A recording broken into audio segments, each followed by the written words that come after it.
Week 7 of college football season is upon us. Welcome to Trash the Game Plan. I'm your host, Maddie Schmidt. In today's episode, you can expect my college football take on two teams that need to trash their game plans moving forward. Then we'll be joined by Los Angeles sports reporter Chris Hayre, and later I will share just a little bit about what I struggle with on a daily basis. So get ready.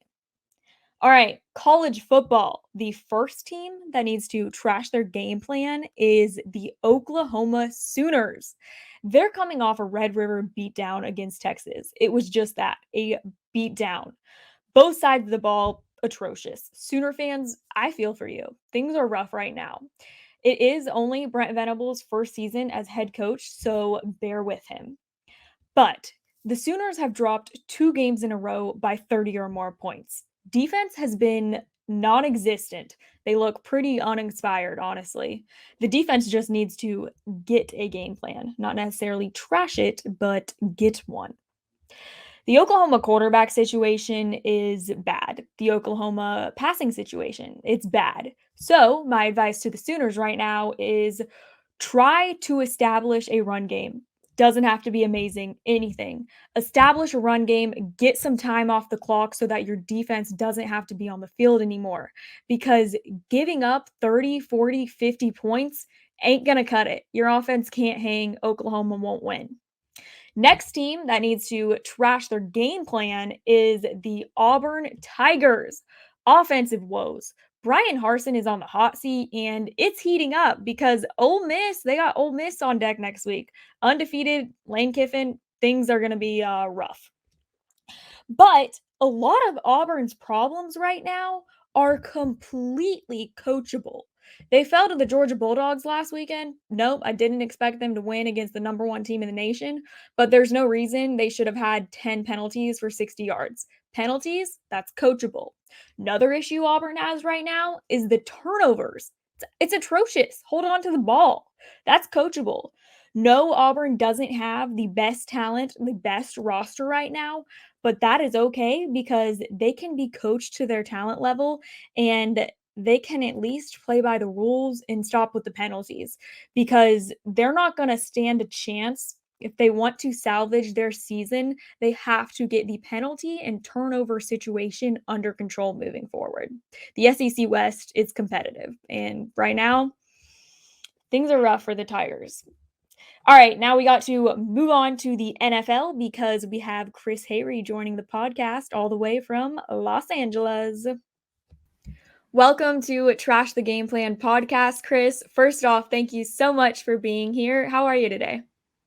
It's my pleasure, Maddie. I'm good. It's been a crazy NFL season so far. I feel like it's already been a season. We're only 5 weeks in.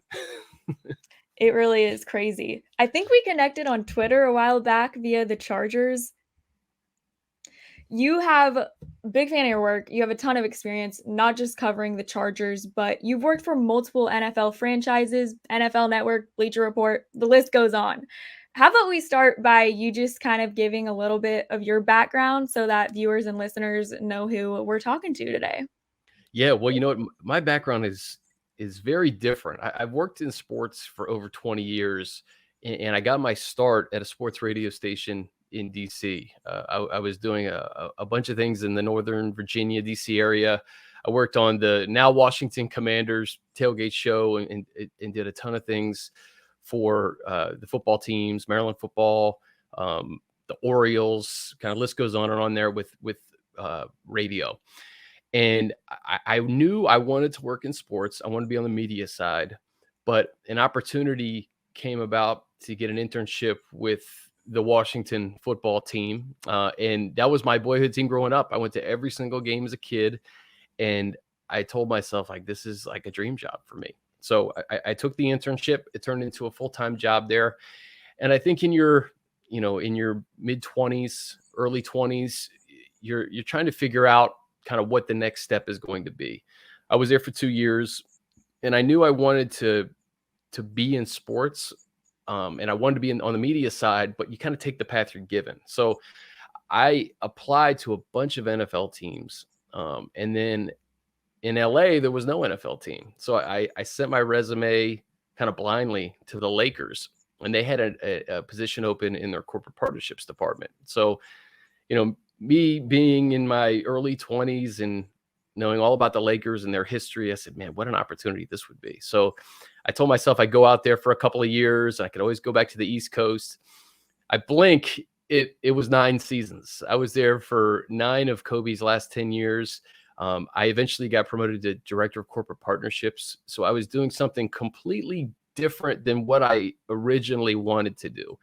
I wouldn't have traded any of those seasons to do anything at that point from 06 to 15. But I did get to the point where I told myself, if I don't get back to the media side and talk football and do what I feel like I was born to do, I'll never do it. So I left the Lakers in 2015. I actually went to grad school. I went to Northwestern for a year to kind of reset, stay in the sports industry, but make that official transition from, sales executive to reporter, anchor, journalist, right? So I did that for a year, came back to LA, and it was hard at first because, you have all this experience in sport, but you don't necessarily have the media background experience that you can easily explain to people. So what I did was I started a podcast similar to this, talking all things football in Los Angeles. The Chargers moved up from San Diego to LA. They didn't have a podcast. I pitched them on a training camp podcast that first year, and it turned into Chargers Weekly. And we've been doing that for the last 6 seasons. I've probably done a couple hundred episodes of Chargers Weekly. And that kind of was my leaping off point into CBS Los Angeles. I've been there for over 3 years, and we have a great broadcast relationship with the Chargers. And that also allows me to tell stories outside of football and cover all the pro sports in Los Angeles and do a lot of different things outside of football. So it's a long-winded answer, but it's kind of been a long, winding path for me to get to this point. Well, Chris, I appreciate you sharing that. And your story is definitely relatable coming from you. And I personally am someone in their 20s trying to navigate this industry and just find somewhere to land. And I haven't had many doors open for me. So hence why I'm opening my own door, starting this podcast. Yeah. But let's jump into some NFL football, your expertise, the Chargers. Big expectations for this team coming into the season, given all their offseason moves. And now they're sitting at 3-2. Are you surprised with this record? You know what? I'm not surprised by the record, but I think I'm a little surprised in how they got to this record, because it has been an interesting 5 weeks in Charger land. You beat the Raiders in week 1. You play so well against the Chiefs until that second half. Justin Herbert goes down, you get blown out in Jacksonville. So many injuries. So you're kind of wondering, what's the identity of the team? Can they sustain these injuries? Then they win in Houston, although that was interesting. And then they win in Cleveland, and that was very interesting at the end, how that all went down. So they're sitting at 3-2 with the Broncos on tap at SoFi Stadium on Monday Night Football. So for all the adversity that they hit through these first 5 weeks, I look at where they are now. They're 3-2, back-to-back home games on tap with the Broncos and Seahawks, and then you're bye. You have a golden opportunity to get to 5-2, 2-1 in the AFC West at your bye. And then you got Atlanta and then the tougher part of your schedule. So this thing begins and ends with Justin Herbert. He looks to be much healthier, much more comfortable the last 2 weeks as opposed to that game in Jacksonville. So it's going to start with him. I thought Jamar Sawyer, the left tackle, has played exceptional his first 2 starts. And, the defense I still think is a work in progress. But they got the running game going against the Browns, and there's a lot of football to go. I feel like the narratives in the NFL, Maddie, this, it changes every single week. 2 weeks ago, the Chargers, it's like cancel the season, right? You lose 38-10 to Jacksonville. All of a sudden, you have a great opportunity to get to 5-2 at your bye. Let's touch on that Cleveland game for a second. They exposed the Chargers, honestly, in a lot of areas. But one thing that fans were most confused with and frustrated with was Brandon Staley's controversial 4th and 2 call at the end of the first quarter. What were your thoughts? I mean, with a minute left, excuse me. What were Yeah. your thoughts on this call? Well, so I thought, 4th and 1 at your own 46, that you would punt it away. The Cleveland Browns had no timeouts. Jacoby Brissett under center, make him go the length of the field to win the game and get in field goal range. Instead, you don't convert. You give the Browns the ball at their 46. I think the second play of that drive, they get 10 yards, so you're automatically in field goal range. So it was definitely surprising. But in the same breath, you've seen Brandon Staley make these types of moves and decisions before. This is how he wants to play football. I will say that had Cade York connected on that 54-yard game winner and they win 31-30, that's the one thing I think that I was a little taken aback by, because they were only up by 2. A field goal, you lose that game. So I think they were very fortunate that Cade York missed it. And, 3-2, you'll take it. And I know that in the NFL, there's one play or two plays. The Alohi Gilman interception, I thought, should have iced the game, similar to how Bryce Callahan had that game-sealing interception in Houston the week prior. But it was an interesting call, but I don't think it can be labeled as a huge surprise based on kind of Brandon Staley's track record on 4th down. Yeah, even Keenan Allen seemed to be a bit confused. I saw a bunch of headlines on him. But there were still a lot of positives in this game. One being Austin Eckler setting career high record in rushing. I don't think it's going to be that easy to rush against the Denver defense come Monday night. No. How do you think the Chargers offense will do against this Denver defense? Well, Denver has an excellent defense. For as much turmoil and adversity they've faced, it hasn't been on the defensive side of the ball. I mean, they have been excellent. They've been a top 5 defense. I think the Chargers are just going to have to be balanced offensively. Matt, if you would have told me that they would have outrushed the most prolific rushing attack in football, they were dead last in rushing coming into that game against the Browns. So I do think giving Joshua Kelly kind of the reins of being that running back, to getting him double-digit touches, you're going to have to do that moving forward to get him kind of in a rhythm. I thought Austin has really come to life these last 2 weeks, but you have to be balanced offensively. We don't know the status of Keenan Allen as we talk right now, but the passing attack has run through Mike Williams. And you saw, if you look at the stat line against the Browns, nobody really did much of anything outside of Mike Williams in the passing game. So you're starting to see the absence of Keenan Allen start to take shape a little bit. If they can get Keenan back, you got Keenan, Mike, Gerald Everett, Donald Parham just came back last week. So there's plenty of weapons for Justin Herbert. But I think being that balanced attack against a Denver defense, and really a Denver team, frankly, that they were embarrassed.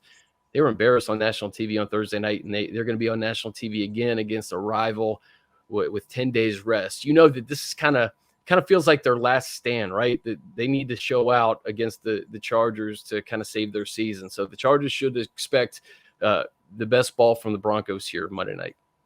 Yeah, I have a feeling that Denver is going to come out and put up a fight for them. It's going to be interesting, and it's going to be a difficult test for LA.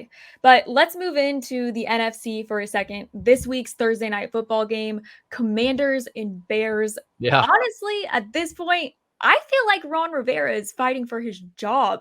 How safe do you think he is? It's a great question. You look at the NFC East and just how dominant it's been, except for the Commanders. I'll say this about Ron Rivera. He has been through a heck of a lot off the field personally, and also trying to keep this franchise afloat with a name change and all the controversy that's swirled around the organization. I think that's a lot on his plate, but ultimately he's going to be judged by wins and losses, right? And they're 1-4 right now. If you don't beat the Bears on Thursday night, where's the next win going to come?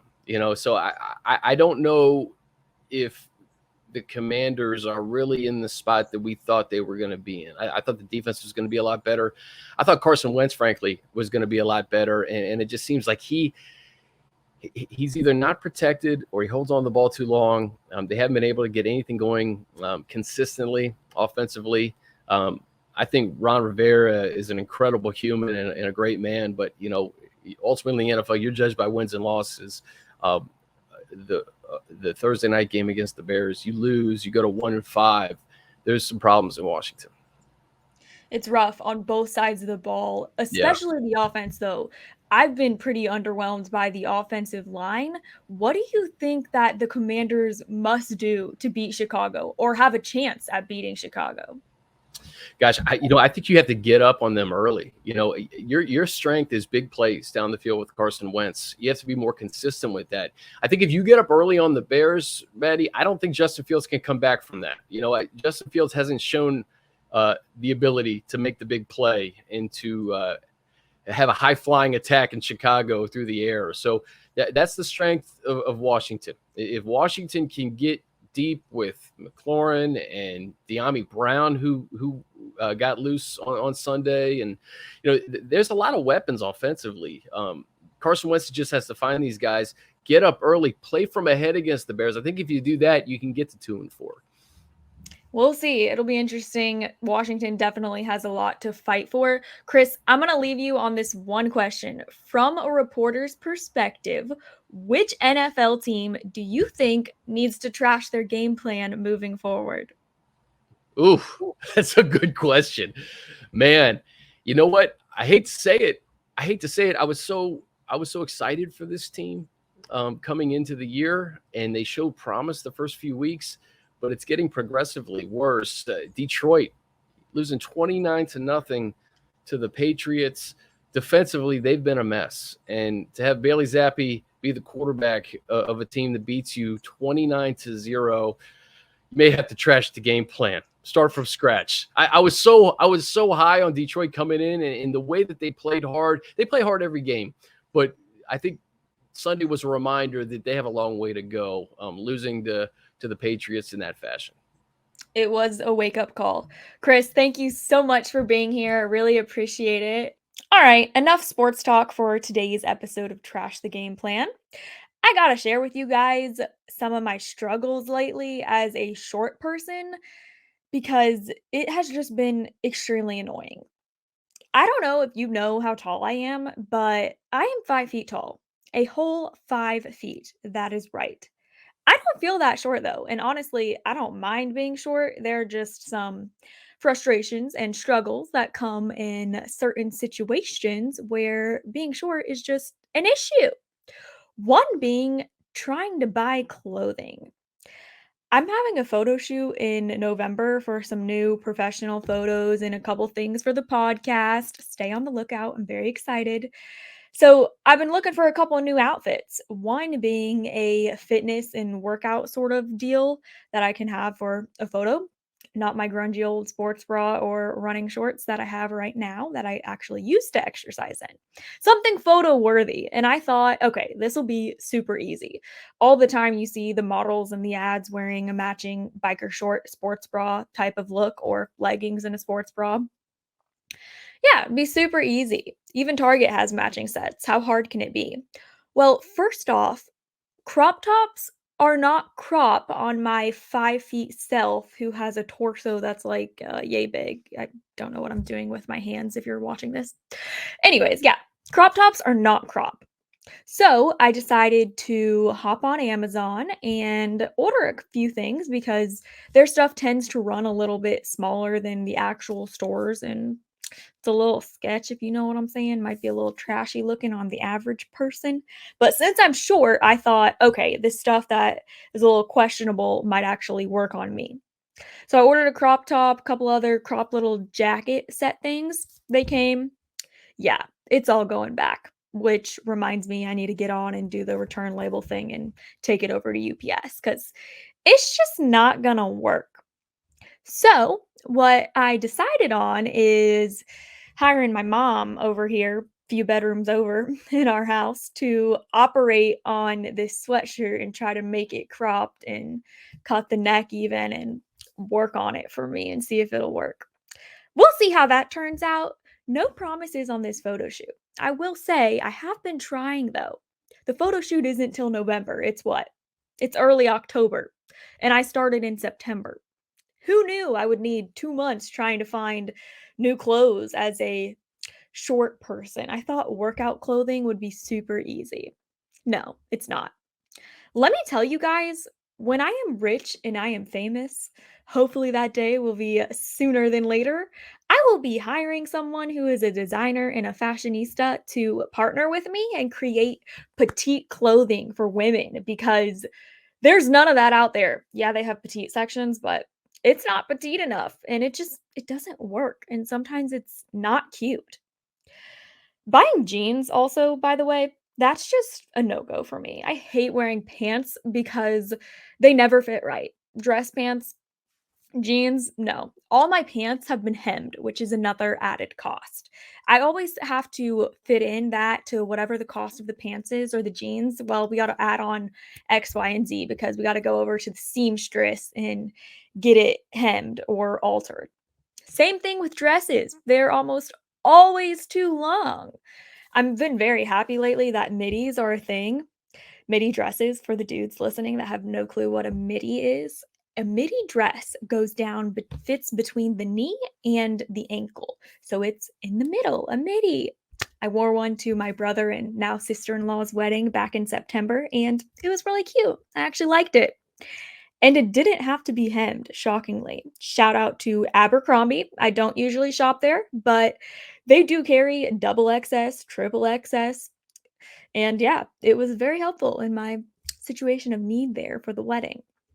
But yeah, petite clothing, it just isn't petite enough, and it has been extremely frustrating trying to shop. So yeah, and also, you probably can think of this one, but it's frustrating trying to reach things. I was home alone this morning and was ready for my morning coffee. I've been high on these cold brew Starbucks pod things that you can buy at the grocery store and you just mix it with water. It's basically a concentrate and then add your creamer or whatever you like. So they're these little pod things and somehow for some reason they ended up on the top shelf in the kitchen cabinet. Nobody was home, couldn't reach it, so ended up climbing on the kitchen countertops like it was a playground trying to get my cold brew coffee because if you're anyone or if you're anything like me, you need your caffeine in the morning, and I am an iced coffee fan. Lately, I have been mixing a protein shake, part of a protein shake, with my cold brew coffee as the creamer, and it's been pretty delicious. Can't tell you if I'll like it next week because I am the pickiest coffee drinker and pickiest almost everything on the planet, to be honest. But yeah, lately the Starbucks cold brew mixed with a vanilla Premier protein shake with a dash of cinnamon. Y'all, that's good and you need to try it. I haven't tried the other Premier protein shake flavors with cold brew, but I need to because from my research, the cinnamon roll is quite delicious. Not sure, but yeah. Also, why don't protein shakes make variety packs? Because I just want to try all the flavors without buying them. Yeah, that's annoying too, since I'm giving my grievances about being short and not having variety packs of protein shakes. But enough of my rambling about the problems of being short and my struggles. I do have a funny story to share about being short. Long time ago, my family was in Ohio visiting my aunt and uncle and my cousins. I was probably about, I don't know, 10, 11, if that. So, yeah, the same height I am now. No, I'm just kidding. Probably a little bit shorter. And we decided to go to Cedar Point, an amusement park, for those of you that don't know. Roller coasters, all that stuff. You know, you have to be a certain height to ride all the rides. Well, my uncle decided that I should go ahead and go at the beginning of our day, go to the front office of the park and get a little wristband and have myself measured so that they don't have to measure me at every ride because my uncle insisted, "Oh, you're tall enough, it'll be fine. It'll just be a pain when you have to get measured at every ride," like they do with all the kids usually to see if they're tall enough. So we were like, "Okay, that's fine." So my mom and my uncle and my dad go with me into the office, I guess you can call it, and there's this older man working there, pretty grumpy looking, just To be honest, trying to paint a picture for you guys, gray hair, he wasn't that tall himself either. So I go into the little area with him and he goes to measure me and he goes, "Take your shoes off." And I immediately get terrified. And my uncle and my father, my own father, run out of oops, don't want to hit my mic there. Sorry for those of you listening if that was loud. They run out of the office area and leave me. My mom is still in there though. You're probably wondering why I was terrified to take my shoes off. Well, prior to going into the office, my uncle Greg, said to shove a few pairs of extra socks inside of my shoes to give me an extra inch or two, just to ensure that I was tall enough and that I would be allowed to get this wristband that let me ride all the rides at Cedar Point. So we did it. We shoved the extra socks and stuff in my shoes, and I trolled on in to let this guy measure me and get the wristband. He goes, "Take your shoes off." I don't know how I didn't cry because honestly, I'm a crier. But I know I was scared. I took my shoes off. My uncle and dad ran because they knew that's it. She ain't getting the wristband. This is pretty embarrassing. Yeah, took my shoes off. He saw the socks, and I don't really remember much more from that moment other than running to my mom and that being the extent of my Cedar Point memories. Yeah, it's a rough life being a short female. Luckily, now, surprisingly to some, I can ride almost every ride at amusement parks. Don't go too often, but I would pass the height test. And never do what my uncle did. Never put socks inside of your shoes and try to get the height requirement because they just might catch you and it'll be pretty embarrassing, especially for my 10-year-old little self. So yeah, that's my story about being short and the struggles and sometimes embarrassing moments. By the way, my boyfriend is 6'5" and I'm 5 feet. Yeah, he's a foot and a half taller. So you'd probably see us and think I was his daughter. Okay, that's enough for today. Thanks for tuning in to Trash the Game Plan podcast. And ladies, maybe guys even, if you have any petite clothing brand recommendations or stores, feel free to hit me up because your girl needs some help. Thanks for tuning in. Got a fun episode next week, so I'll see y'all later.